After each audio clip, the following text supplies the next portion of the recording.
Что было в твоей голове? Там, ну, крупный гигант, американская компания, там, безграничные ресурсы. И вот Лёша с Казахстана приехал доставку продуктов делать. Все, времена другие.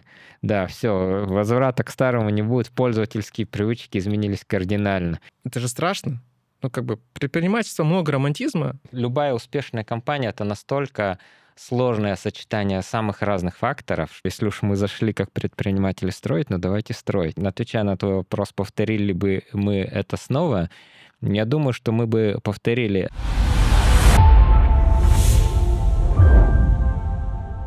Здравствуйте, друзья, Салем Дустар. Наш очередной выпуск Freedom Business под капотом. И, как всегда, мы приглашаем для вас, стараемся приглашать для вас интересных гостей, наших, так скажем, коллег, сотрудников и не только. И сегодня у нас в гостях Алексей Ли. Лёш, привет. Привет, Айдас. Да, с приездом. Лёша много ездит, мотается. Вот до эфира мы обсуждали, что... Возможно, нам где-то будет не хватать энергии, потому что Алексею большой джетлаг, но он взял чашку кофе, и я думаю, что он компенсирует. Да, и мне пришлось тоже его поддерживать, вот поэтому мы не с чаем, а с кофе. Вечерний наш подкаст у Фридома, так скажем, да, с Алексеем попробуем сегодня сделать интересный контент. В двух словах, этот подкаст для наших коллег, прежде всего, которые смотрят за трендами. Мы пытаемся рассказать историю под капотом, как все строится, какие сложности есть для рынка, безусловно, потому что многие видят продукты, которые уже вышли на рынок, но как они создаются, с какой, так скажем, экспрессией, с какими усилиями. Вот хотим передать вот эту соль, так скажем. Ну и, конечно, молодежь, которая берет пример, и мы стараемся приглашать гостей, которые self-made, так скажем, построили свою историю, много усилий вкладывали, и что они вложили с точки зрения там, ответственности, так скажем, трудолюбия, что нет какой-то, наверное, формулы просто удачи. Это удача, точно. Труд и, собственно, ответственность и так далее. Начинаем. Все, опять, кто знает Алексея Ли, знает его как предпринимателя. Серийного предпринимателя, да? Слово «серийный» ассоциируется с разным, но вот серийного предпринимателя. Но когда мы с тобой познакомились, между делом ты рассказывал, что ты начинал, может быть, не начинал, у тебя был опыт работы в банке. Да. Мало кто об этом знает. То есть Алексей Ли в том числе и банкир. Вот я банкир до мозга костей, да, там. Хотел бы, чтобы ты представил себя, рассказал свой путь, в частности, как ты из банкинга перешел в предпринимательство. Может быть, до банкинга у тебя тоже был другой. Как ты попал в банк? Угу. Да, спасибо в первую очередь, Айда, за приглашение. Классно, с удовольствием поговорим. Отвечая на твой вопрос, на самом деле на заре своей карьеры я как-то и не задумывался о том, что буду предпринимателем. В студенческие годы вообще там гадал, может быть, мне в скульпторы пойти. Потом я попал в первую в Казахстане веб-студию, MindLab называлась, при Академсети. Поработал там дизайнером. И вот мое официальное место работы перед тем, как я отправился в предпринимательское путешествие, был Казкоммерцбанк, Казком. Какой год, извини, что это был 2005 год. 2005. Я заканчивал универ и параллельно работал. 1 год поработал в Казкоме. Дизайнером, да. Okay. Рисовал суперап до того, как это стало трендом, как говорится. Хомбанк, там Кино КЗ, и еще ряд вещей нарисовал. Вот. Круто. Да, и потом уже окунулся в предпринимательство. А ты в банке не хотел продолжать историю? По каким причинам? Вот давай вот этот переломный момент поймем. Вот банк же... Всегда же банк — это история безопасности, да, завтрашнего дня. У тебя стабильная работа, команда. Казком тогда был очень крутым банком с точки зрения там, потенциала, развития, масштабирования. По духу там были, я так понимаю, менеджмент. Я знаю многих ребят казкомовцев. Они по духу тоже предприниматели были, которые хотели что-то творить на рынке. Почему ты ушел? Отличный вопрос. Надеюсь, никого не обижу ответом. Но... Кто этот человек, да? На самом деле, Когда меня пригласили ребята, те, кто меня приглашали, они сами достаточно быстро ушли, и я остался как бы сам по себе сначала, но потом работался. И какое-то время я работал, наверное, в команде, которая чуть-чуть осталась где-то на своем треке. И, ну вот, наши общие знакомые, Нурлан Жигипаров, с кем мы поддерживаем хорошие дружеские отношения, и кто вот сейчас тоже занимается предпринимательством и строит свою большую историю. Вот, он на самом деле работал в неком конкурирующем департаменте внутренней конкуренции, скажем так, и вот наши сидели как-то и обижались на все это. А я как-то сидел, и для меня, наверное, как для человека, которому вот хотелось что-то, ну, я дизайнер не просто так пошел, мне хотелось что-то делать, что там несет пользу миру, так сказать, как бы это пафосно не звучало. И там был какой-то безумно дикий time to market, ну, то есть вот для понимания, с момента, как я нарисовал там дизайн, и до момента, когда он в итоге вышел в свет, потом прошел год, вот, ну, и на каком-то моменте я просто стал скучать, и вот это вот все, и, ну, и параллельно случилось так, что я сходил на одно мероприятие, это была национальная интернет-премия, и получил награду там за лучший дизайн в тот момент от трендового дизайнера Артемий Лебедев. Это который волосы красит, да? Да, вот сейчас, да, он немножко его занесло куда-то, да, но на тот момент это был, считался как бы топовый дизайнер, и вот на его мастер-классе, собственно, я вдохновился и пошел делать собственную веб-студию. Вот это была моя отправная точка в предпринимательстве. Вот я бы хотел все-таки вот по шагам пойти дальше. Вот, то есть ты решил, учитывая, что тебе стало скучно, но у тебя был огромный потенциал, желание реализовать свой потенциал, ты решил создать собственную веб-студию. Ты был один или у тебя были партнеры? Вот как оно все формировалось? Да, в итоге я оказался, скажем так, один, потому что там, ну, мы так, наверное, где-то, знаешь, по студенчеству или постстуденчеству особо не задумывались, что мы делаем. Да, ну, и с друзьями посидели вечером, поговорили. Ну, точнее, у нас разговоры были какое-то время о том, что, может, там вместе сделаем свою веб-студию, как это говорится, с настолками и там, да, интересной компании, да. Вот, но в итоге, когда пришло время регистрировать компанию, там договорились, в 9 утра встречаемся в юридической фирме, я пришел один, да. Как обычно, да, бывает, как зачастую, да? Вот, ну и так получилось, что, да, я, в общем-то, развивал эту компанию один долгое время, ну и... Сколько лет, извини? Сколько эта веб-студия была? С 2006 года, и в 2012 году, вот когда мы запустили Тикетон, я 46 лет. Да, я ее там передал уже к тому моменту партнерам, которые появились по пути. Вот, и да. Вот ты был студентом. Ну, вчерашним студентом, можно сказать. Да, вот когда ты создавал веб-студию, у тебя был какой-то запас прочности с точки зрения материального плана? Ну вот это же страшно. Ну, как бы предпринимательство много романтизма, но в том числе ты выходишь из зоны комфорта, так скажем, да, там ежедневного, ежемесячного и так далее. И вот в этот момент у тебя был запас прочности, или ты вот как-то вот дух, призвание, все, и ты понимал, что другого пути нет, и как бы там разберемся?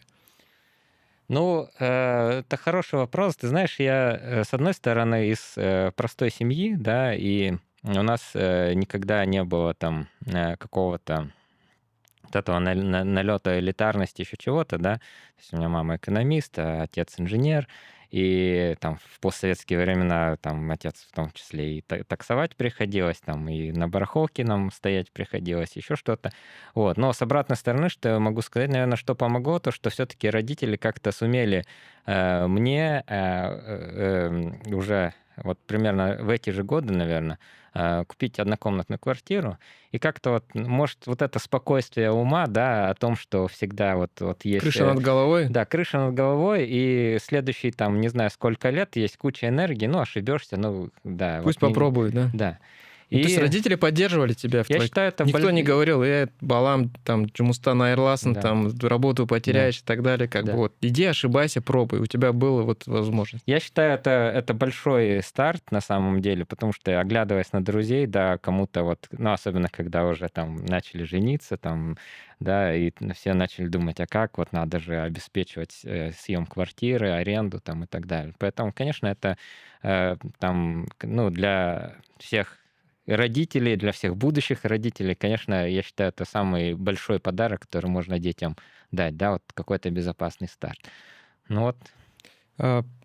Ты создал компанию, сначала ты был один, тогда не было цифрового маркетинга, ты не мог рассказать об этом в соцсетях. Ну, я помню те годы, я тоже там начинал работать в банке с 2004 года, кажется, да, и мне приходилось резюме. В каком?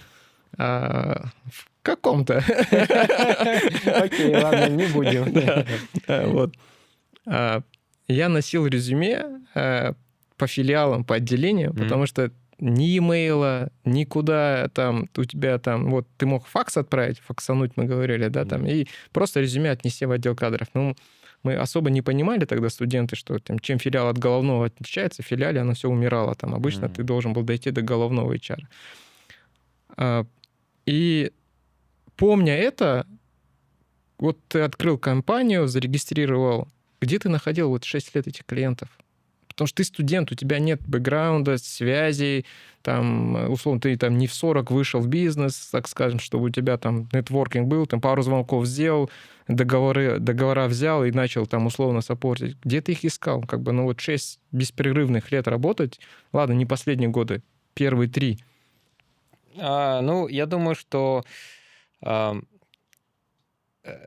результат уже был нескольких лет все-таки наработки репутации. То есть я начал вот в 2000, наверное, я могу ошибиться, в 2002 году, наверное, я поработал в первой веб-студии, вот в MindLab, собственно, которую уже давно не существует. И с тех пор как-то там нарабатывал, наверное, вот свое имя как дизайнер.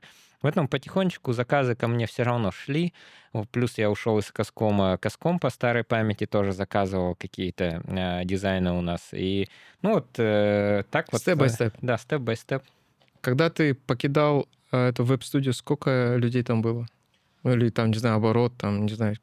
Что-то помнишь? Количество клиентов? Я могу сказать, что да. На машину заработал, хорошо. Квартира у тебя уже была? Нет, на машину я не заработал. Студия, опять же, без нормального бизнес-подхода, а у меня его не было. Это все вот как-то по наитию, и все вот на своих собственных граблях учились. Поэтому очень много ошибок по пути сделали.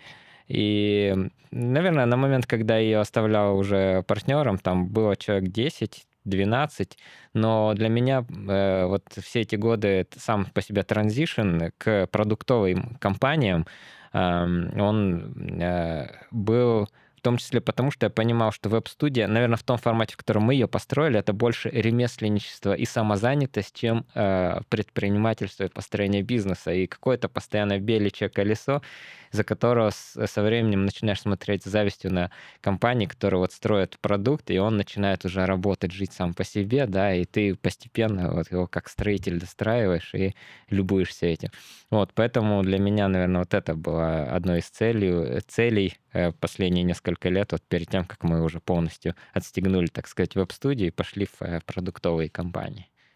Ну, за эти 6 лет закалилась сталь. В общем, можно так, да, говорить? 100%. Так закалялась сталь. Окей. После веб-студии у тебя был проект Тикетон, да? Первый, ну так скажем. Первый, который, да, наконец полетел. Первый полетел. Окей, говорим про него. Предисловие, как это все пошло, как ты начинал. Очень интересно просто, ну, давай поговорим про это. Мне, по крайней мере, интересно.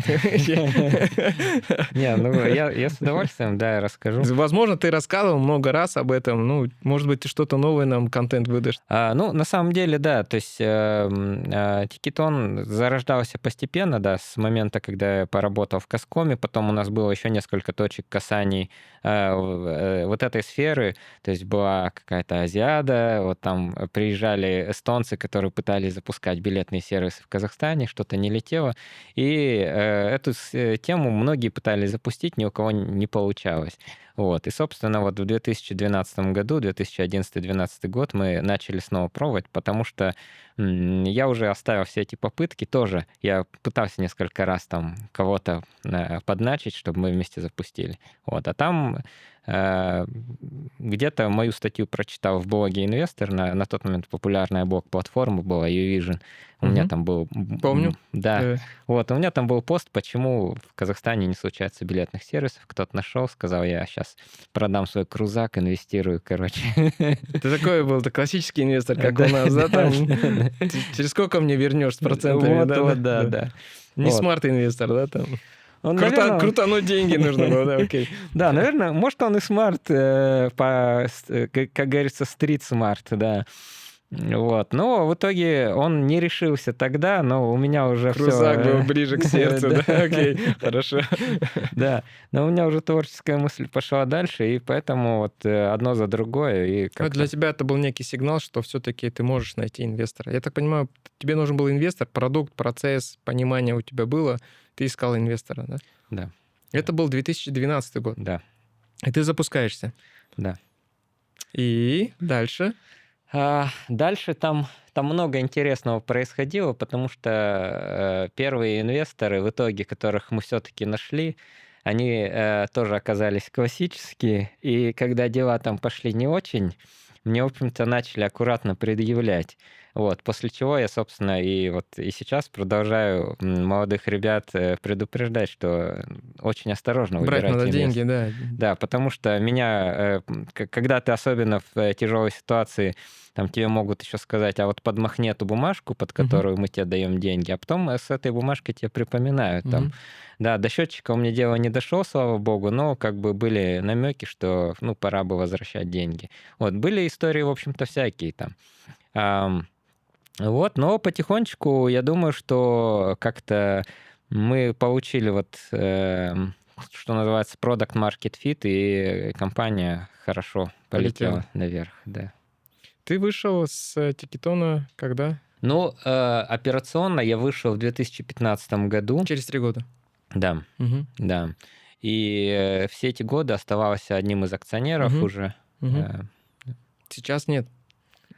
Нет, что? Не акционер. Ну, я акционер Freedom, в этом акционер Нет, но я имею в виду, ты оставался, ты до конца вышел с Тикитона в какой-то момент потом? После продажи Тикитона группе компании Freedom, правильно? Тогда полностью экзит был твой? Да, все верно. Хорошо. После Тикитона у тебя был следующий проект. Вот к следующему проекту ты готовился, это пришло опять эволюционно, когда ты что-то нащупал, у тебя была команда, идея, уже какой-то, наверное, помимо опыта, какие-то средства для того, чтобы ты мог стартануть просто с ними? У нас веб-студия, на самом деле, которая была, она дала, можно сказать, это такая стартовая площадка была для многих проектов, из которых успешно взлетели 2. Это Тикитон и это Авиата. И поэтому действительно мы уже начинали не с нуля. Стартовали мы с партнерами на тот момент с сетью авиакасс, авиаагентства. Вот. И поэтому, да, был более легкий старт. Вот. Мы запускали на самом деле... Моя супруга Аня, она была зачинщиком. Вы вместе работали в веб-студии, да? Вы были коллегами, я так понимаю? Нет, мы скорее наоборот. Мы просто... пришли сами? Да, мы потом вместе начали все строить, и как-то оно так органически получилось.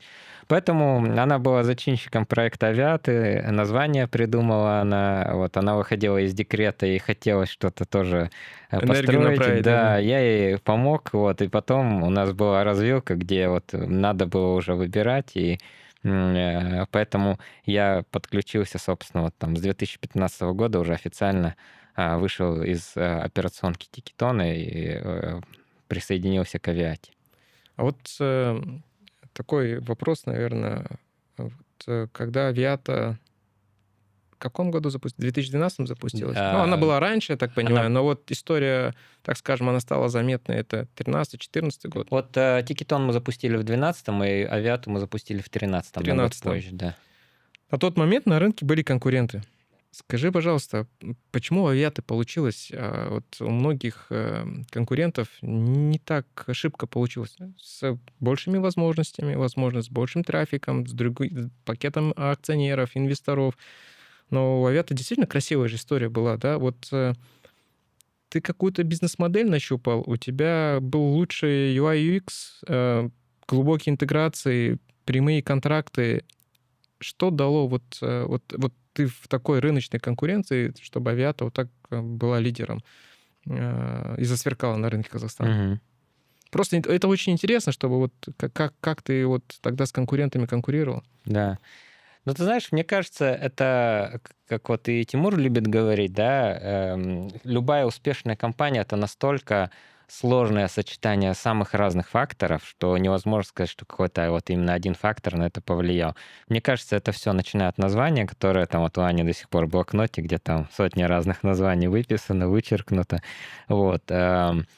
Простота названия, да, это там дизайн, это, безусловно, вот наши партнеры, с которыми мы начинали строить на базе сети авиаагентств, и прямые контракты. То есть у нас, например, был прямой контракт на тот момент с существовавшей компанией Big Air, которого не было, например, у Choco Travel какое-то время. Вот. Плюс, наверное, общие подходы, ритмы к построению бизнеса, мы их на тот момент тоже переняли. И интересная история, что вот опять же существовала вот эта награда, национальная интернет-премия Award KZ, и на ней следующий мастер-класс был. Это были украинцы, Tickets.ua, вот, и он дал мастер-класс, как он строил компанию.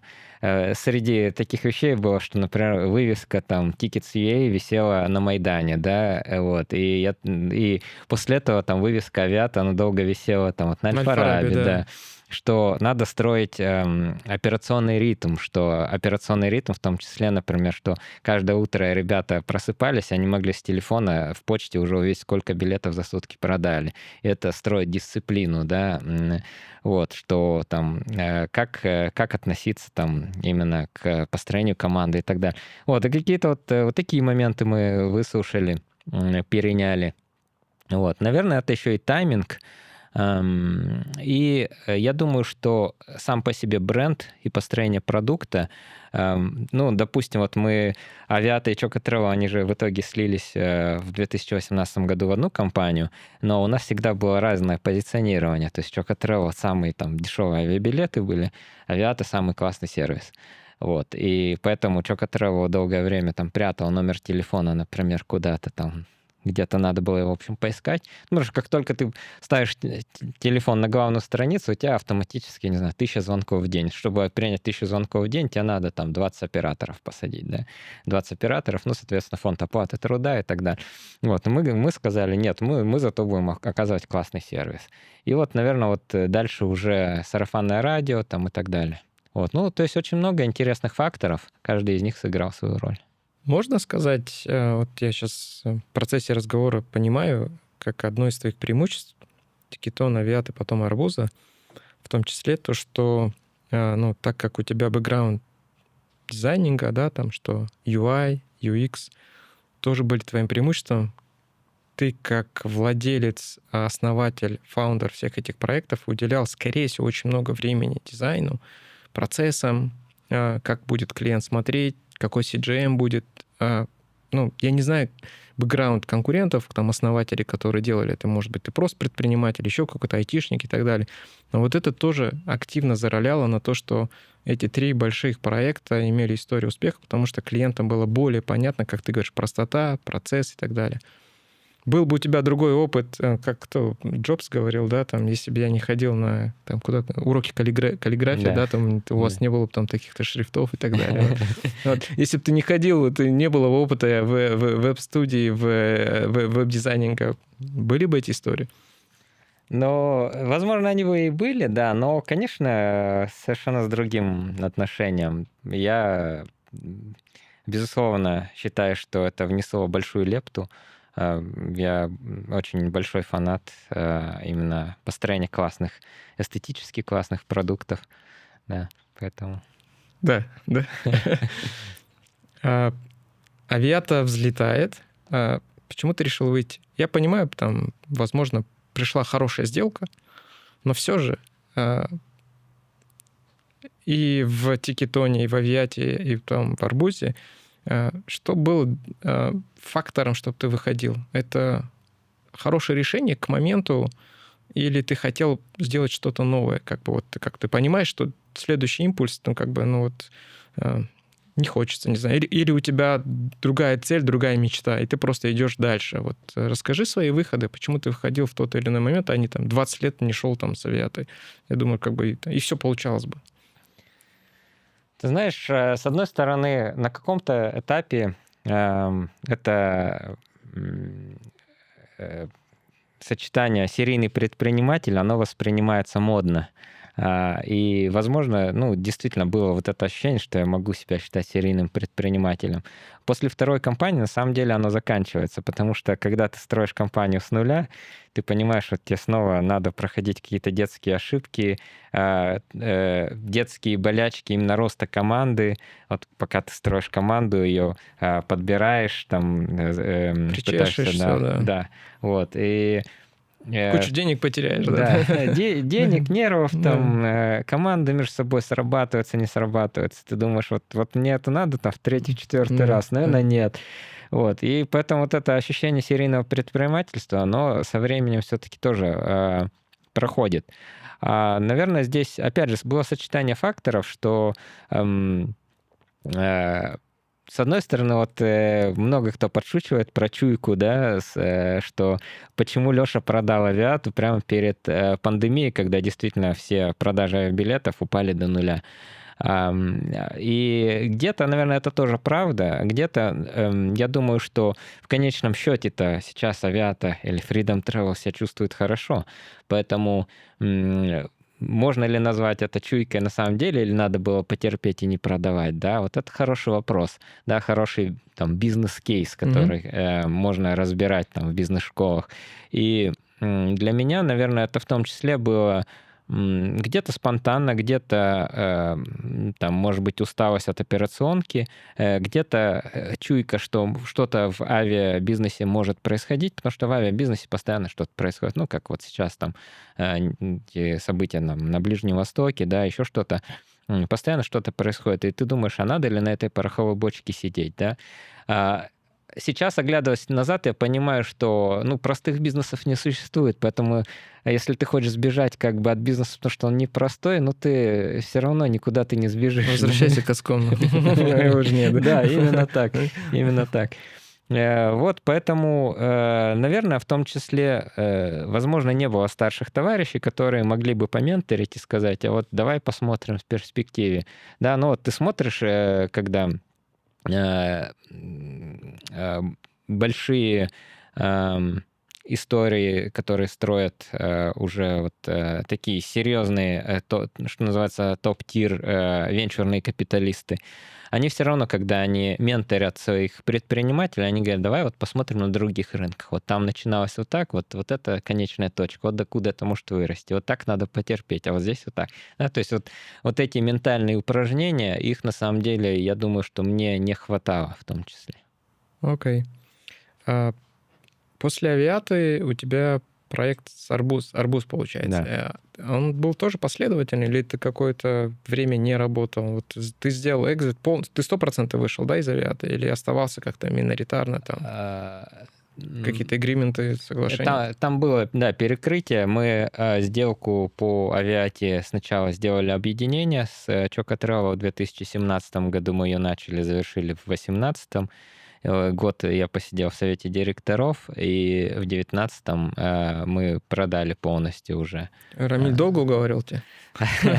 Нет, скорее наоборот. Да? Я вот, да, что-то у меня там чуйка, как говорится, играла, и я говорю, давай мы с дисконтом свою долю продадим, вот, и да, и на это Ясно. мы согласились. Ну, Да, ему повезло, да, потом? Да. Окей. Вот, а арбуз мы как раз начали еще даже, когда сделка, наверное, не начиналась, мы уже начали там переговоры. Вот. Это, опять же, был где-то 17-18 год.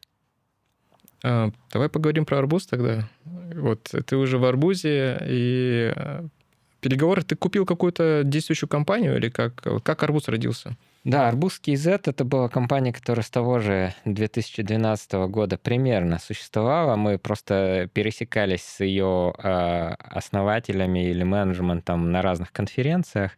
И у меня, ну, собственно, что называется, партнер in crime, да, и супруга, она, будучи в декрете, пользовалась и сказала, как классно. Я подумал, как классно, что, ну, действительно, вот... Фидбэк получил, да? Да, вот. И после этого у меня как-то вот тоже картинка начала складываться, что, ну, наверное, за этим может быть будущее. Я так иногда их на очередной конференции спрашивал, там, не хотите как-нибудь запартнериться, да? Вот. А уже после, в 2017 году, собственно, там сменились хозяева, там были какие-то проблемы, и они пришли как раз-таки там за инвестициями и в конечном счете предложили выкупить этот проект. Вот. Так мы оказались владельцами арбуза. Это в 2018-17? Да, это 17-18, наверное. И сколько времени ты в арбузе был? На самом деле у меня на тот момент уже была мечта никуда больше не ходить и, наверное, ничего больше не продавать, да. Вот. Поэтому мы вплоть до 2022 года были с этой компанией. До момента, когда у нас наступила развилка, что вот мы уже в Штатах развивались, и в Казахстане проект все еще требовал инвестиций, и надо было принимать решение. Собственно, я предложил Тимуру, давай мы, ну вот как один из вариантов, потому что я бегал, искал и там инвестиции по рынку и на всю, на 2 географии. Вот. Таких инвестиций не нашлось, поэтому вот как вариант я предложил, давай вот арбуз Фридому может быть интересен, мы продаем за счет этого, мы дофинансируем, там, ну, перекрывались суммы. Ну, Тимур уже был, я так правильно понимаю? Он у тебя уже был в борде, и ты просто зафиналил всю сделку, да? Да. Это было 2022, да? Да. И твой полный выход из арбуза. Да. Окей. В этот момент ты параллельно, ну, как бы 3, наверное, таких интересных кейса. Мы там периодически будем возвращаться к ним, там, вспоминать эту историю, потому что в итоге все равно ты вернулся к этим кейсам, но об этом дальше поговорим. У тебя было 3 направления. Это Тикетон, собственно, Авиата и Грошерис, Арбуз. Да. Из этих 3, так скажем, компаний ты выбрал модель. Почему именно ее ты решил экспортировать как экспорт, а не, например, не попробовал копипастить модель Авиаты? Ну, я почему это спрашиваю? Потому что у тебя был конкретный физический опыт в этих 3 компаниях. Ты конкретно проживал. Почему я тебя сейчас мучаю с этими, там, возвращаю тебя там. Вот ты знал, как строить все эти 3 компании изнутри. И, наверное, ты мог бы как бы... Да, арбуз, наверное, был самый свежий, там, может быть, он полетел лучше, краше. Там. Вот давай поговорим про это. Почему ты именно экспорт взял этого продукта на мир?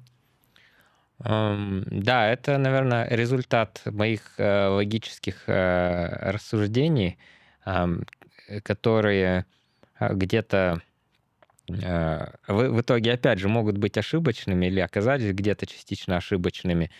Но мне казалось так, то есть и Event Tech, да, Тикетон, и Travel Tech, Авиата, они существовали на Западе задолго до того, как они стали существовать в Казахстане.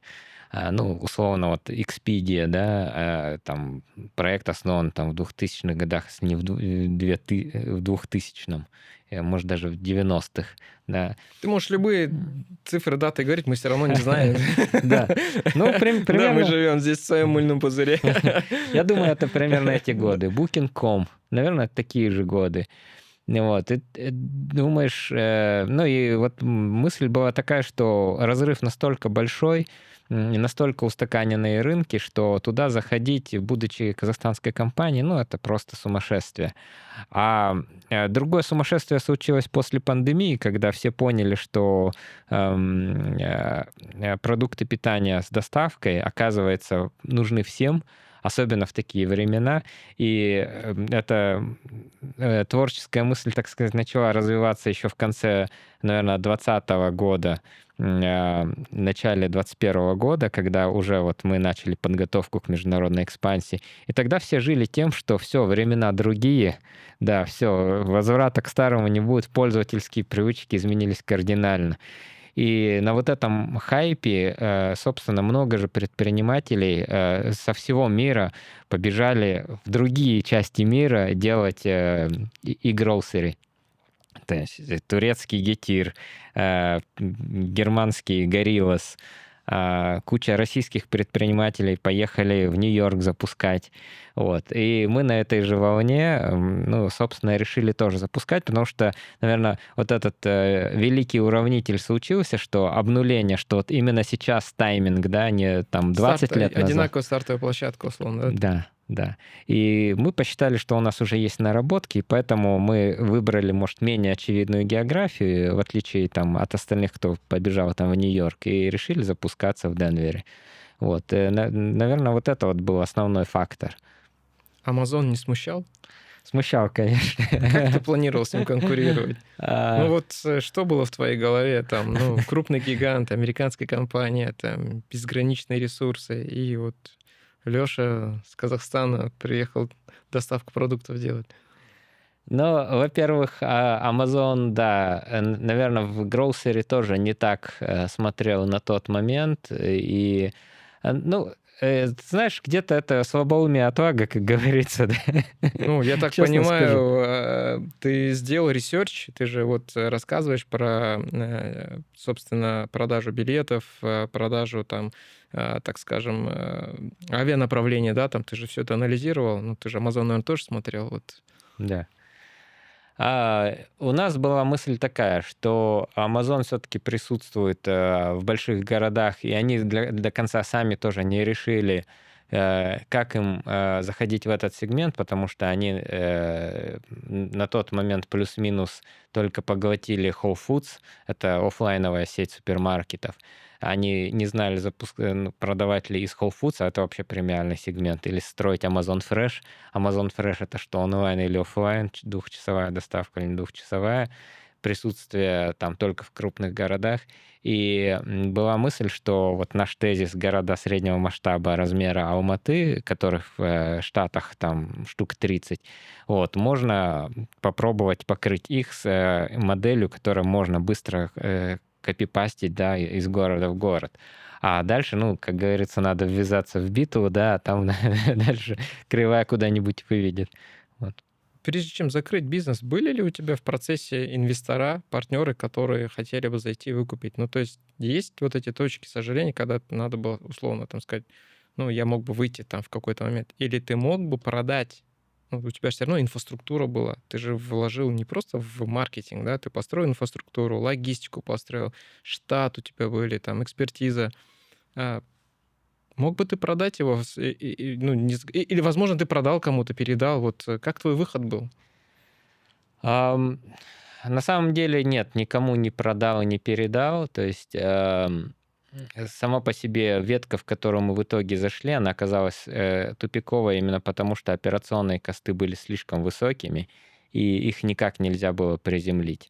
То есть вот бизнес в таком состоянии был не нужен никому. Наверное, точки сожаления, ну, если вот ретроспективно рассуждать, о чем я перестал рассуждать, и тоже объясню почему. Но если ретроспективно рассуждать, то были где-то точки, где можно было пивотиться, что, ну, как бы по-стартаперски, да, говорится, то есть менять бизнес-модель. Разворачивать, да. Да, разворачивать бизнес-модель. Но эти точки невозврата, они были все-таки пройдены, да, и, ну, вот там можно было что-то попробовать. А почему я говорю, перестал ретроспективно рассуждать? Потому что недавно как раз слушал подкаст, по-моему, там не Рид Хоффман, это с Андрисен Хоровиц, один из венчурных капиталистов, точнее, там есть Андрисен, есть Хоровиц. Вот, кто-то из них сказал, что у меня там нулевая ретроспектива, потому что, ну, а что ты, когда слишком много об этом рассуждаешь, ты остаешься просто в прошлом, да? Ты настолько зацикливаешься на прошлом, что ты просто не можешь шагать в будущее. Вот. И у меня на самом деле был такой период, и сейчас я, ну, психологически, я думаю, полностью уже... Восстановился? Да, восстановился, оставил эту историю. Надеюсь, мы помогаем в этом. Абсолютно. Ну, продолжая тему американских горок, у тебя самый большой чек, так скажем, ты оставил там, я так понимаю, это были миллионы долларов, насколько мне известно, 5 или больше 5, не суть, но это большие деньги. Скажи, пожалуйста, насколько, ну, ты говоришь, что это было, безусловно, болезненно. Если мы будем рефлексировать, повторил бы ты этот кейс? Многие предприниматели говорят, я получил опыт зато, там, купил опыт, там, еще что-то там и так далее. А вот, может быть, ты город другой выбрал или с другой моделью, но повторил бы этот кейс, либо просто не пошел бы в Штаты? Ну, во-первых, да, это большие деньги, и это не просто большие деньги, я бы сказал, это большая часть капитала была на самом деле для нашей семьи. Поэтому у нас много было обсуждений на эту тему.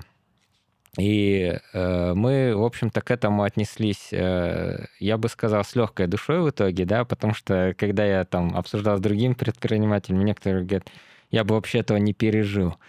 Ну, в смысле, не пережил как? То есть, ну, жизнь, она одна, да, и вот... Не вышел бы из депрессии, да? Ну, да, не знаю, там разные вариации звучали этого. Вот. Мы, конечно, об этом где-то сожалели, да, но вот отвечая на твой вопрос, повторили бы мы это снова, я думаю, что мы бы повторили это снова, но, конечно, тратили бы мы меньше. Я готов повторить, но за полцены, да? Я думаю, что мы бы знали, ну, точнее, дергали бы стоп-краны где-то раньше там и так далее. Но деньги, в конце концов, приходят и уходят. Особенно я считаю, что если есть голова на плечах, то в конечном счете в современном мире можно себе обеспечить существование. Вот. А вот этот опыт, ну, в любом случае, там, переезд в другую страну и предпринимательский опыт, который мы получили, а там бывало всякое, да, ну, это дорогого стоит.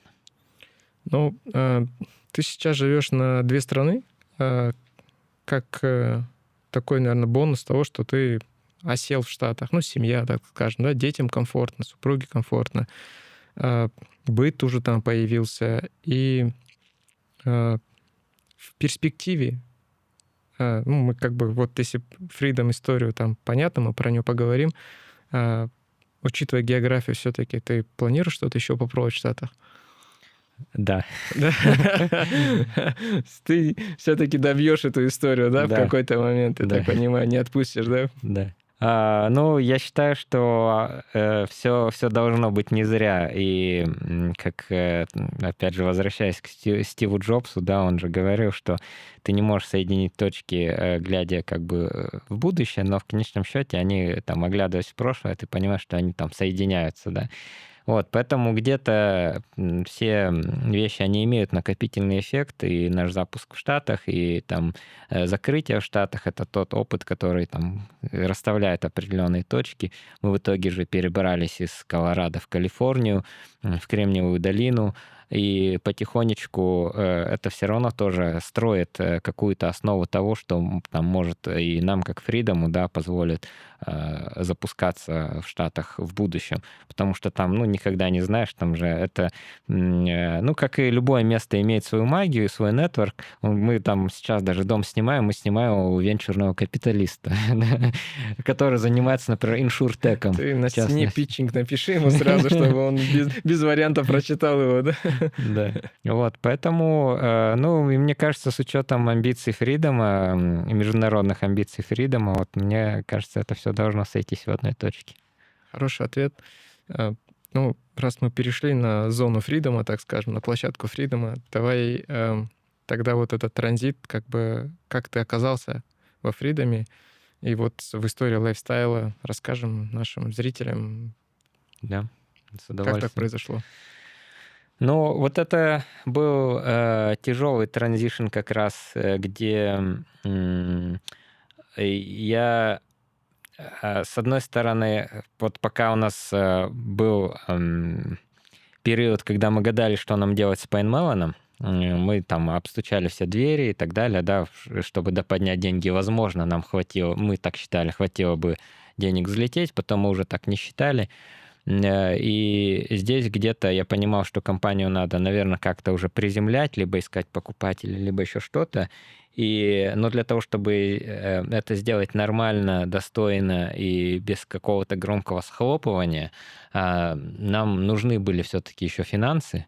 И здесь я, когда обсуждал эту историю со всеми участниками рынка, все сказали, ну, Лёш, это хорошо, что ты сказал, конечно, мы сейчас там поможем, мы снова там вот возобновили как-то и мои взаимоотношения с Тимуром в том числе, и ну вот мы с ним пообсуждали эту историю, и как-то случилось так, что Тимур согласился поддержать, наверное, понимая, что там большой венчурной истории не получается. То есть мы еще о закрытии, может, не говорили, но говорили скорее где-то о поддержке, да, и я, собственно, как бы обсуждая взаимную поддержку, я сказал, там, если нужна будет помощь по компаниям, в которых мы в свое время основали, я с удовольствием включусь, помогу. И Тимур сказал, да, мне как раз нужна помощь, вот поэтому давай присоединяйся. И вот это случилось так, ну, приятное совпадение, скажем так. Тимур мне действительно очень сильно помог, я безумно благодарен, потому что вот это правильное приземление компании, чтобы мы выплатили все обязательства, зарплаты сотрудникам, да, поставщикам, а там было много локальных поставщиков, фермеры, да, которые тоже считают, там у них это последняя копейка и так далее. То есть мы максимально достойно закрыли компанию, приземлили ее, вот, и, собственно, в это же время, параллельно жонглируя, я начал уже перезапускать лайфстайл во Фридоме. Вот ты рассказываешь, тоже там параллельно, да, там вспоминаю, это там магия Тимура и магия Фридома, да, там как бы нужные люди оказываются в нужный момент. Мы вот, до тебя приходил Азамат Керимбаев, и мы вот тоже вспоминали, как он оказался в иншурансе, во Freedom Insurance. И он как раз следил за, как развивается Freedom Insurance. Там Тимур пытался устроить цифровое, так скажем, ОГПО, продажу полисов страховых, терминалы ставил в Sony, еще какие-то вещи делал, сайт. И туда не хватало SEO, который все системно выстроил бы. И в этот момент Азамат как раз в Телеграме, у него не было контакта Тимура, он ему пишет стратегию, как можно было бы сделать. И он говорит, минута-две прошли, говорит, я видел, говорит, 2 синие галочки, Тимур моментально отвечает, говорит, да, Азамат, я также вижу, хочу с тобой встретиться. Они встречаются, и потом Азамат возглавляет Freedom Insurance. То есть он пришел в тот момент. Если я себя вспомню, я приходил во Freedom в 2019 или 2020, не помню, за год или за полтора до покупки банка. Ну, то есть мы тоже какой-то проект делали по цифровизации. Потом появляется банк, и по сути, когда банк появляется, там, и мы там с Тимуром разговариваем, там, ну и, собственно, передал этот блок как бы в мое кураторство, так скажем. И вот с лайфстайлом, по сути, я почему это вспоминаю? Потому что Когда тебя не было, но лайфстайл уже был. Сделка с Авиатой уже произошла, сделка с Тикиновым произошла, с Арбузом произошла. И они жили разрозненно. Ну, то есть не было единого куратора, да, там каждый занимался своим бизнесом. И определенным образом, ну, по разным метрикам, так скажем, то, что Авиата была ближе, так скажем, к портрету нашего клиента, мы как раз планировали построить суперап, и Авиата перешла ко мне в кураторство тогда.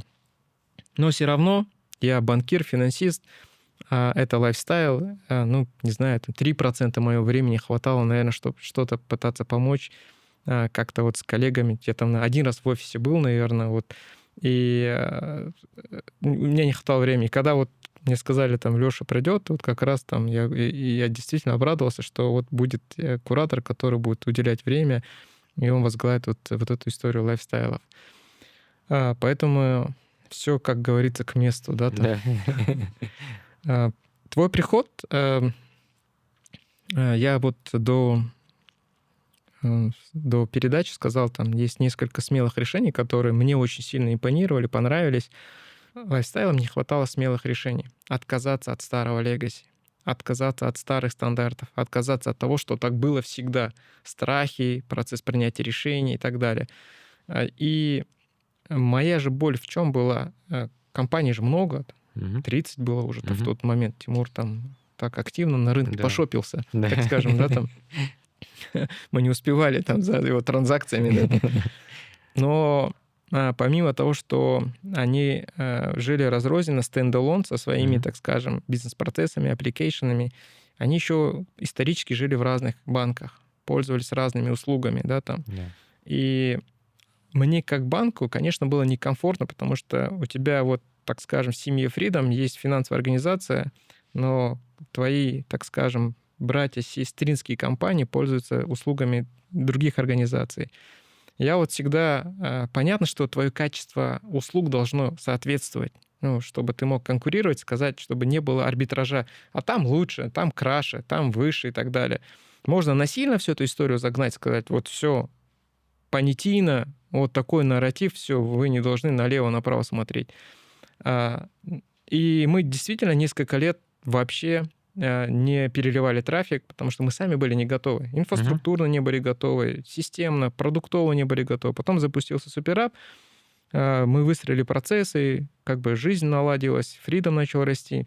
Но все равно вот этой конверсии не происходило, потому что в умах наших ребят еще остались вот эти старые, так скажем, законы рынка, стандарты, что нельзя жить без каких-то доминантов, которые на рынке всегда были. Да. И ты приходишь, и мы обсуждаем, и нужно принять очень смелое решение. Переключиться на Freedom, отключить всех остальных.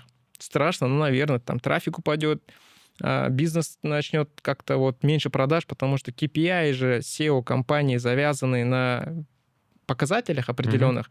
Ты тут выключаешь эквайринг карточный, да, там других банков, и ты не факт, что там все начнут платить Freedom. Да, эмиссия наша росла тогда, не было не 5 миллионов, там, как сейчас, там, возможно, 2-3, но она росла. Такой трекшн был уже, там можно было верить, что эта история взлетает. И ты первый из всех лайфстайлов, кто берешь там на Арбузе, не помню, на Авиате, делаешь вот этот процесс, когда остается только Freedom. И мы все смотрим, потом ты показываешь нам вот эту кривую, мой любимый слайд из всех твоих, когда ты презентуешь, мой любимый слайд. Я всегда говорю, пожалуйста, везде его показывай, как спадающая, так скажем, банка всех, вот туда по эквайрингу, и как Freedom, потом вот этот крест, где мы пересекаемся, и потом Freedom взлетает, занимает 80% всех платежей, или 90%, я сейчас не помню, а конкуренты падают до 10, до 20, и длинный хвост всех банков там размывается 0,1, 0,2, 0,3, вообще незаметный. Да. И это действительно был показателем для всех остальных компаний, что не нужно бояться, что Freedom стал сильнее, имеет инфраструктуру, и мы можем конкурировать со своими продуктами. Клиенты выбирают, клиенты выпускают, клиенты через Freedom оплачивают, покупают.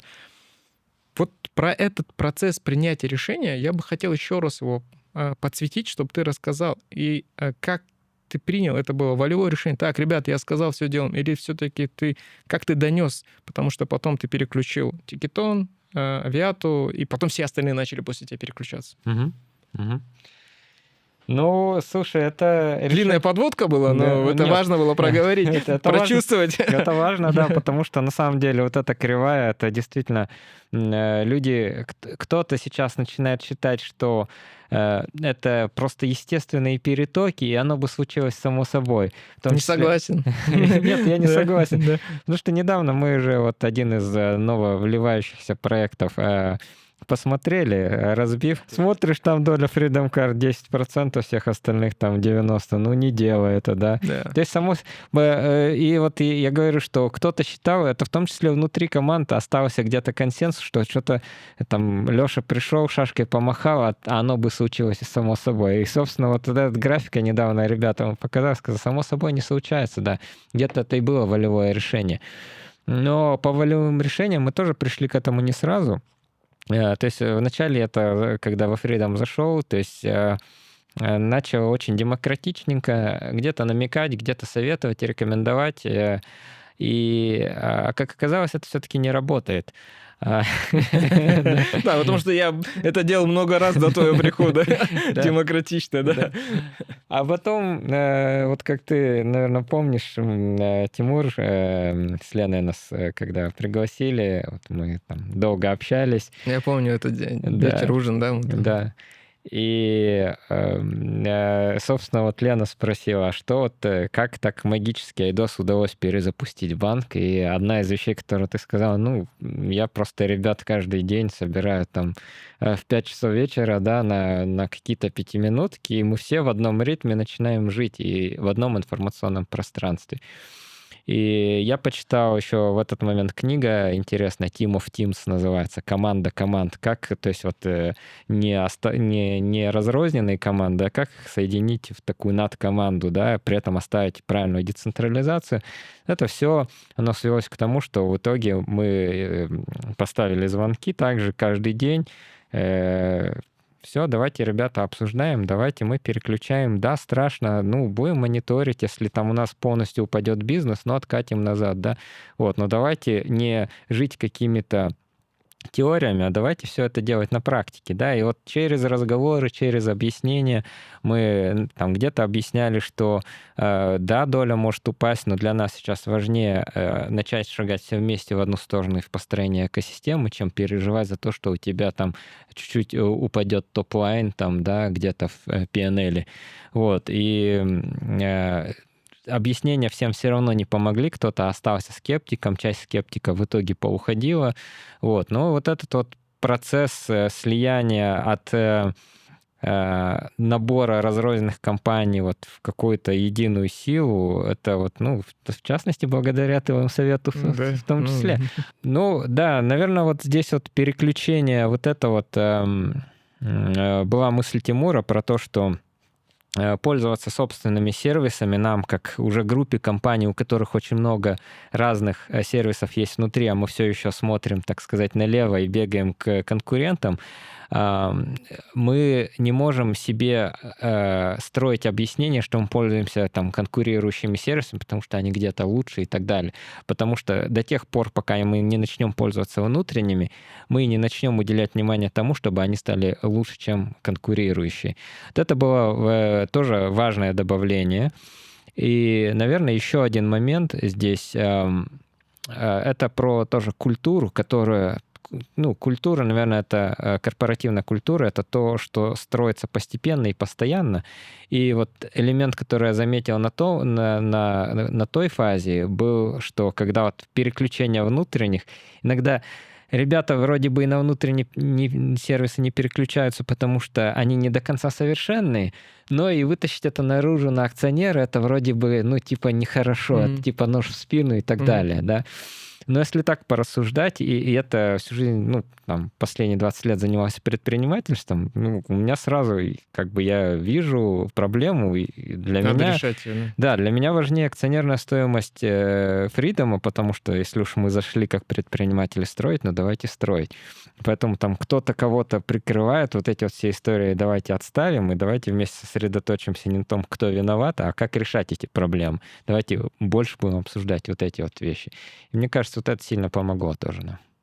Вот ты знаешь, ты говорил, что в твоей истории есть какие-то кейсы, которые могут разбираться, условно, там, в бизнес-школах, так скажем, да? Мне кажется, это тоже хороший кейс для разбора, по крайней мере, для предпринимателей, там, для экосистем, для наших коллег, что ты ведь, когда ты переключался, да, могли пострадать бизнес-показатели. Условно, там, окей, Freedom Holding большой, все это могли перетерпеть и пойти дальше. Но когда ты, по сути, это сделал, ты увеличил, так скажем, усилил доверие, веру, больше веру, наверное, в свои продукты, свою организацию, свои сервисы. С точки зрения лайфстайла, с точки зрения там менеджмента, многих ребят, что, слушайте, действительно, мы, оказывается, сильны. Разрозненно каждый себя считает сильным. Но когда мы попробовали эту синергию найти, условно, там, наш экварик, наш процессинг, наши сервисы, все экварится внутри, и действительно клиенты приходят с сотнями тысяч наших карт, и, собственно, все отрабатывают как надо, у большинства, наверное, эта вера усилилась, и они начали более охотнее идти во внутренние процессы, во внутреннюю интеграцию, во многие вещи. Но, как мы уже говорили, есть компании, которые, возможно, еще не до конца понимают, я думаю, яркий пример этих 3 лайфстайл-кейсов, он аффектит на всех, и мы, собственно, увидели, как ты был первым зачинщиком, кто это сделал. Это очень круто, да. Это стоит, наверное, подметить и ответить. Про лайфстайл еще давай поговорим немного. Сейчас в периметре у тебя 3 компании, может быть, больше уже. Расскажи, я не успеваю следить. В нашем понимании есть ты, который пришел и будешь курировать все, так скажем, лайфстайл, а их много. Давай расскажем, что входит в твой периметр ответственности, задач, и там KPI, не KPI, там. Да. Смотри, здесь версии могут чуть-чуть разниться, и это тоже нормально, наверное, потому что у нас изначально культура предпринимательства и большой нетворк, внутренний нетворк предпринимателей, да, поэтому там трактования где-то могут быть и разные, но сейчас что точно можно сказать? Что такое лайфстайл? Это Freedom Travel, это Ticketon, и это Арбуз. Это 3 компании, которые за последний год приросли в 2 раза. Сейчас оборот, там, цифры, по-моему, публичные, да, уже свыше 400 миллионов долларов, то есть приближаемся к $500 миллиарда, да, то есть там порядка 430 миллионов долларов, и того суммарный там оборот за прошлый год. Ситуация, она развернулась, потому что в 2024 году, по-моему, Арбуз начал падать первый год, когда Арбуз там начал падать. Авиата падала там 3-й год подряд по оборотам. И этот тренд общими усилиями удалось нам развернуть. То есть все 3 компании, то есть суммарно показали 2-кратный рост. Это основа того, что мы сейчас называем Freedom Lifestyle. Помимо этого, у нас есть другие компании, которые, возможно, пока не до конца объединены где-то общими фреймворками, целями и так далее. Но, опять же, многие из них находятся в нашей непосредственной зоне ответственности. И я могу сейчас даже кого-то забыть, да. То есть у нас зарождающееся направление медтех или health tech. У нас есть новое экспериментальное направление. Это Freedom X, это дроны, это там роботы, гуманоиды и роботы-собаки. Это, много экспериментальных вещей. У нас сейчас заходят проекты доставка еды, про которые мы тоже можем поговорить, и Freedom AI. И есть у нас маркетплейсовская составляющая на базе Найми KZ и на базе 100 грамм. Это вот два разных поднаправления там маркетплейсов услуг. В целом, лайфстайл — это такое плеяда предпринимателей, где мы тоже учимся правильно работать, да, потому что где-то у нас уже, ну, то есть там вот 3 компании, то есть фаундер, я один из фаундеров, поэтому, наверное, здесь я могу сказать, я и есть предприниматель, да. Есть другие компании, где я не фаундер, но какие-то общие фреймворки, синергии я могу привносить, поэтому мы учимся все еще учимся работать как единый лайфстайл. Вот. И это интересная сама по себе задача. Вот. Ну и есть направление, например, которое мы, может, пока про которое недостаточно говорим. Это у нас помимо Тикетона появился Freedom Events относительно недавно, про который тоже пока на рынке восприятие разное. Это направление, когда мы начинаем привозить сами звезд. Например, из недавних анонсов это Энрике Иглесиас, это Цирк дю Солей, которые оба ивента пройдут летом. Большие звезды, да, Цирк дю Солей тоже уникальный как бы в мире до сих пор феномен.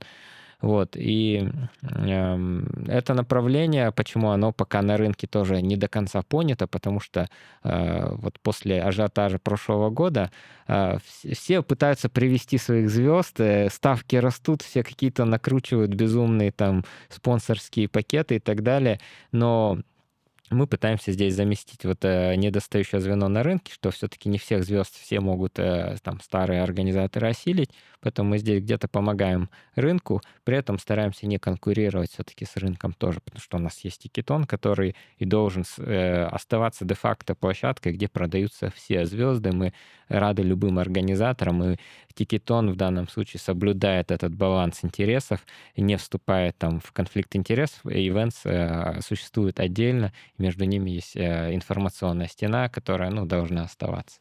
Вот Тикетон, если еще Энрике Иглесиас, ажиотаж был на покупку билетов? Вот я к чему веду? Вот, Да. там же был новый бэк уже, условно, там Да. отрабатывал. Был ли такой же трафик, и как бы вот нагрузку вы выдержали? Потому что я нигде не прочувствовал, чтобы мы там что-то падали, или кто-то в треце писал и так далее. Кажется, вот бесшовно все прошло. Это мало трафика было или все-таки новый бэк? Ну да, здесь важно про Тикетон поговорить, потому что, конечно, в прошлом году вот был кейс с концертом JLO, да, и с обратной стороны мы вот с Тимуром вот эти ситуации все обсуждали. Были сложности, например, с продажей билетов на Кайрат Реал, да, но это настолько уникальные ситуации, что ни у кого в Казахстане больше нет такого опыта, да. То есть, ну, важно понимать, что Кайрат Реал, наверное, каждый дворовой пацан, да, захотел туда попасть, и там в пике было 1 миллион человек, стоящих в очереди. Важно понимать, там билетов, которые там физически можно продать, там меньше 20 тысяч, и тут 1 миллион. Конечно, всех желающих не удовлетворить. Конечно, там все скрипело под нагрузкой. Вот, поэтому вот эти вот все вещи, как вот эти нагрузки выдерживать, это все команда буквально. Такого опыта в Казахстане ни у кого нет. И мы в итоге мигрировали на новую платформу, которая учитывает все эти сложности. И сейчас уже все новые концерты мы проводим на новой площадке, которая учитывает все вот высокие нагрузки. Окей, супер. Ну, пару слов ты сказал про доставку еды, что новое направление открывается, и, может быть, чуток совсем про Freedom AI затронем, потом уйдем про международную экспансию. Давай. Если расскажешь немного тоже про эти направления, которые мы там, ну, будем уделять много внимания, так скажем. Да. Ну, во-первых, про доставку еды. Сейчас к нам, я, насколько понимаю, это уже там полуофициально публичная информация, потому что в Трессе ее обсуждали, по-моему, ребята сами это анонсировали. Choco Food, да, он заходит в периметр Фридома, и мы его будем перезапускать как Freedom Food. Возглавляет это направление Коля Мазинцев. Ну и мы, как уже курирующий блок Lifestyle, должны выступить, собственно, вот этим коллективным разумом, который помогает предпринимателям сделать все все на еще более высоком уровне. Вот, поэтому это очень интересная задача. Это максимально сложный рынок, алый океан, как говорится, да, где есть свои лидеры. И задача перезапустить и суметь вот эту вертикаль отстроить так, чтобы все клиенты Freedom могли с удовольствием пользоваться во всех основных городах Казахстана сервисом доставки еды. Этот перезапуск мы будем делать город за городом, и, конечно, там много есть теорий, гипотез, как это сделать правильно. Это интересное бизнес-упражнение. Вот. Если говорить про Freedom AI, это еще одна часть, которая у нас уже делается в партнерстве с бывшей командой Чока, да, которая сейчас как отдельные части дополняет нас как Freedom. И мы, собственно, опять же, в том формате, в котором мы уже договорились, решили с акционером. Да, коллективный разум, мы помогаем это выстроить правильно, помогаем сгладить там моменты, где это может буксовать. Вот. Очень интересное новое направление. Ты знаешь, вот очень интересный факт. Вот, ну, мои такие, скажем, заметки, да, там, ну, ты же отметил, что у нас много предпринимателей. Талантливые ребята достаточно, да, делали много разных историй, делают, продолжают делать. Но у Freedom есть своя культура, свой ДНК, свой код.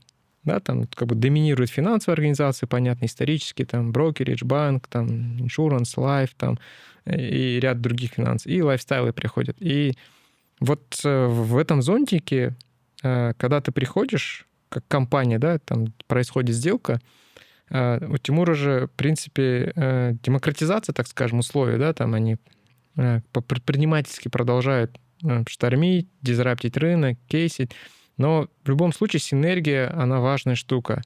И тут есть несколько направлений. Ты можешь директивно все это интегрировать и сказать, вот общие правила, нормативы, либо ты можешь, так скажем, мягко, гибко пытаться интегрировать. И что я замечаю? У многих ребят, большинства ребят, им очень сложно вот этот транзитный период от предпринимательства, когда ты можешь ошибаться или там как бы вот ты сам по себе там жил, принимаешь решения, выбираешь то или иное, и ты приходишь в большую корпоративную культуру, где каждое слово, каждый процесс — это уже не только твой кейс, это в целом кейс всего Freedom. И ты должен быть максимально соответствовать комплайенсу, каким-то вещам, там, общая информбезопасность, общие какие-то там архитектурные решения, стек выбирать правильный, инфраструктурные вопросы, да, там, сервера, цоды и так далее. И много этих вещей. Вот у тебя это как-то прошло бесшовно. Ну, почему я и говорю, что вот у меня как будто ощущение, как будто вот этот ДНК, ДНА у тебя этот был. У других сложнее происходит. Ну, прям кто-то борется, кто-то мучается, кто-то вот, собственно, ты как говоришь, вот этот коллективный разум там должен помогать вперед двигаться. Как так получилось? Как бы вот, ну, как бы, может, чуть поделишься лайфхаками для всех наших остальных SEO-компаний, которые в периметре, что такое Freedom DNK и почему ты вот смог быстро адаптироваться к этим процессам и вот, условно, интегрироваться, принять эти смелые решения, переключаться там и больше вот внутреннюю интеграцию провести? Слушай, такой вот сложный вопрос, на который я даже не смогу, наверное, ответить. Не хочется тут быть самым умным в комнате. Но, тем не менее, я это подсвечу со стороны, как бы это Спасибо. Же я говорю, да? Спасибо, Айдос. Ты знаешь...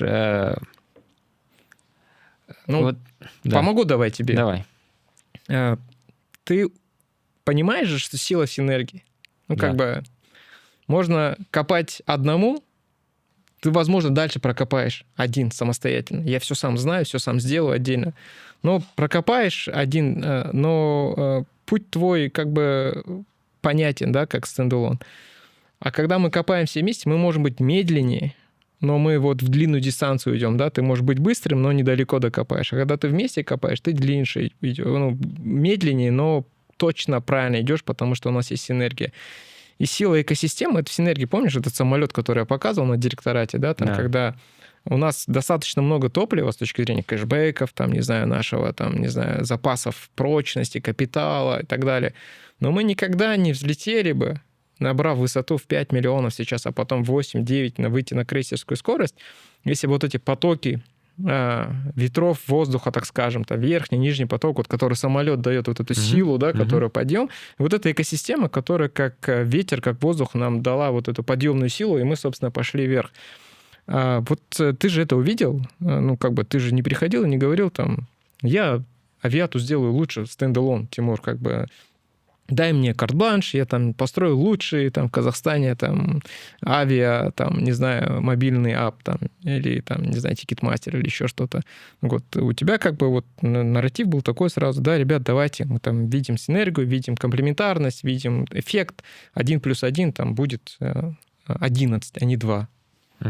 Вот это опыт, зарубежный опыт, в Штатах, возможно, ты увидел, ну, майндсет. Ну, я думаю, что здесь, Айдос, это где-то и те предпринимательские уроки, да, когда тебе, ну, условно, вот ты, возвращаясь к тому, что мы обсуждали буквально там сколько-то минут назад, когда ты понимаешь, что те же там 5 миллионов долларов, которые мы потратили, это все-таки деньги, а во вторую очередь, или, может, даже в первую очередь, это наши годы, да, сконвертированные в деньги, которые могут улететь. Ты понимаешь, что все будущее, которое мы сейчас строим уже как группа предпринимателей, мы можем тянуть в разные стороны, как лебедь, рак и щука, и говорить, что да, у нас культура демократии, и каждый сам себе умнее всех, да, а можем попытаться вот довериться тому, что вот мы договорились, что мы идем в эту точку, и здесь давайте, да, мы можем хорошенько поспорить, подоказывать друг другу, но если мы договорились, что идем в эту сторону, здесь действительно надо как-то, ну, коллаборировать. И я, наверное, тоже чуть здесь трансформировался. Вначале там попытался сказать, что все, ребята, вот все будет так и не иначе, да, это тоже вызывает аллергию. Сейчас, может, у меня чуть другое отношение, ну, там каждый может считать, что он может двигаться сам, да, но я думаю, что мы постепенно все-таки как команда, ну, находим вот этот баланс. Да. Я даже не знаю, Дос, это как-то, ну, абсолютно, да, директивно тут не придешь, не скажешь, да, здесь действительно надо уметь срабатываться, и когда это дает плоды, я думаю, все команды чувствуют, что это действительно совсем другой уровень удовлетворения от проделанной работы. Freedom-центричность. Лёш, у нас есть международная экспансия. Freedom в целом присутствует в 22 странах. В частности, ну, не в частности, а в большинстве случаев это как брокеридж. И мы сейчас идем с банковской экспансией. В Таджикистане банк открыли, в Грузии на лицензию подали. Плюс рассматриваем ряд юрисдикций. Там Турцию недавно объявили, там, что банк будет. Ну, там Европу смотрим, Штаты и так далее. Как ты думаешь, с учетом как раз твоего опыта масштабирования за рубежом, какие лайфстайл-сервисы пойдут к масштабированию вслед за условно-финансовыми институтами, тоже будут готовы к экспансии? Может быть, чуток про это поговорим? Давай. Ну, явный кандидат, и уже не теоретически, а практически, это travel. Мы в этом году намерены запуститься где-то в Европе. И я думаю, что это самый масштабируемый продукт, потому что он больше диджитал, наверное, во-первых. И, во-вторых, мы взвесили все силы за и против, и мы понимаем, что, в общем-то, авиата, да, Freedom Travel существует уже долгие годы, это уже далеко не стартап, это очень комплексная система со множеством взаимоотношений, прямых контрактов с разными авиакомпаниями и системами дистрибуции, что мы технологически готовы к тому, чтобы стать по-настоящему международным продуктом. И в связке вот с финтехом, да, это может получиться отличный союз. Поэтому для меня это вот большое удовольствие, да, вот, готовиться к этому. И мне кажется, для всей команды это все-таки тоже большой челлендж, который побуждает, да, на какие-то подвиги. Но помимо тревела, я считаю, что это, опять же, такое уже ментальное упражнение, предпринимательское где-то упражнение. посмотреть, как и в каком виде мы готовы запускаться по другим стримам. То есть Тикетон, возможно, там сходу мы не запустим в Европе, да, но Тикетон исторически существует вот в ближнем зарубежье, может, пока в виде каких-то небольших таких начинаний. Вот. Но что касается европейского рынка, возможно, стоит идти через M&A, да. Мы посмотрим. Возможно, стоит идти, опять же, через новое поколение, уже через призму того, что мы будем заходить как две ноги, там, финтех и лайфстайл. И, возможно, AI каким-то образом нам даст конкурентный угол. Поэтому Тикетон мы хотим креативно посмотреть на вещи. И что касается арбуза, я думаю, что, конечно, с нуля это большой урок запускать гроссери где-то за рубежом не стоит. Вот. Но, опять же, возможно, через призму M&A, возможно, через какие-то еще там союзы, может, у нас тоже все зависит от трафика, да, в том числе, да. Да. Нам надо Revolut победить теперь в мире. Будут десятки миллионов, я думаю, ты там распакуешь ряд бизнесов автоматически. Да, абсолютно. Окей. Недавно был еще кейс, я вот хочу спросить про дрон. Я видел его в соцсетях. Это все-таки хайп, или ты реально первую доставку сделал? Расскажи, вот, что вы строите это как-то, вот, что будет? Вот будущее наступило, или это пока пилоты, и там еще у тебя нужно 5-10 лет, но ты как бы вот города, охваты, про этот кейс? Слушай, это точно не хайп, это прямо такая, наверное, длинная инвестиция Фридома в технологичность. Мы прошли большой путь от момента идеи Тимура про то, что за этим будущее, к уже реальности, где мы сделали не одну доставку, мы на самом деле сделали... Доставка еды, правильно? Арбуз же, да? Да, мы доставляли еду уже и арбуз, и чуть-чуть доставку еды там из ресторанов попробовали. Вот. Мы прошли большой путь, потому что на самом деле уже сделаны десятки доставок. Счет, я думаю, сейчас Алмата, пойдет, да? Мы говорим про Алмату. Пока мы говорим про Алмату, да. Но самое большое достижение, что мы здесь продолжили бить в одну точку. Мы прошли очень много регуляторики, да, то есть в Казахстане не существовало такого понятия, как уже, вот такая регулярная доставка дронами. Да, то есть, во-первых, это грузовые дроны, которые требуют разрешения на 3-ю категорию пилотов. Такой категории не существовало в Казахстане, чтобы выдать летные права, скажем так, да. Там теоретический, практический курс. Не было курсов в Казахстане, как выпускать таких пилотов. Вот совместно с Академией гражданской авиации, совместно с авиационной администрацией Казахстана мы всю эту регуляторику проходили, получили множество разрешительных документов. Документацию приходилось совместно обсуждать, разрабатывать, как соблюсти и безопасность, и при этом не забюрократизироваться так, чтобы Казахстан не остался в прошлом, да, потому что за этим все-таки есть будущее. И мы подписали меморандум с Министерством инноваций искусственного интеллекта, да, о том, что мы первая в Казахстане компания, которая заходит в такой пилот. И дальше вот эти все наработки, они по крупицам складываются в то, что, например, это экономика там малых высот, скажем так, да, само понятие, оно только создается. Как дроны действительно смогут доставлять, я не знаю, снег, допустим, даже в горных районах, да, там не всегда можно выехать, да, когда там высокий слой снега. Или кому-то срочно нужны какие-то лекарства, противоаллергические, да, анафилактический шок там, или там противосердечные какие-то. Не знаю, переливание крови, да, нужно сделать. Вот эти очень много разных кейсов, под которые дроны точно будут требоваться, и за этим точно будущее. Как это сделать так, чтобы там сходилась юнит-экономика, чтобы дрон мог мгновенно вылететь и доставить, и сделать это максимально автономно? Вот эти все части пазла мы продолжаем решать, плюс мы строим вот этот слой, так называемый UTM, это Unmanned Traffic Management, то есть это система контроля воздушного пространства для того, чтобы дроны, там, когда их станет много, они могли там не сталкиваться в небе, да. Очень много аспектов, где вот эта технологичность... Страховать Азамата надо сразу, да. ОГПУшку делать, да. Мы уже сделали, ты представляешь, да? У него ДТП КИЗ, что выплата сразу была.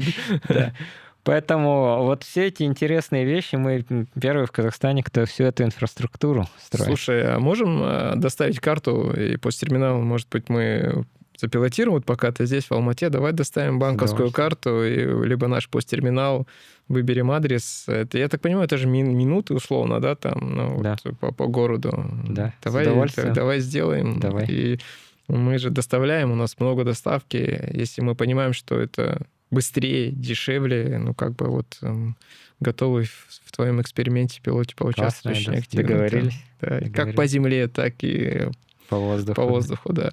Ну, один из наших любимых вопросов — это, конечно, люди. Вот мы у Азамата спрашивали, там у всех наших гостей, которые приходят, как он рассматривает, находит чемпионов, взращивает их, доверяет им, вот как разглядывает их. Вот расскажи чуть-чуть про свою команду, где ты своих чемпионов нашел, на которых делаешь большую ставку, которые несут и развивают историю фридома.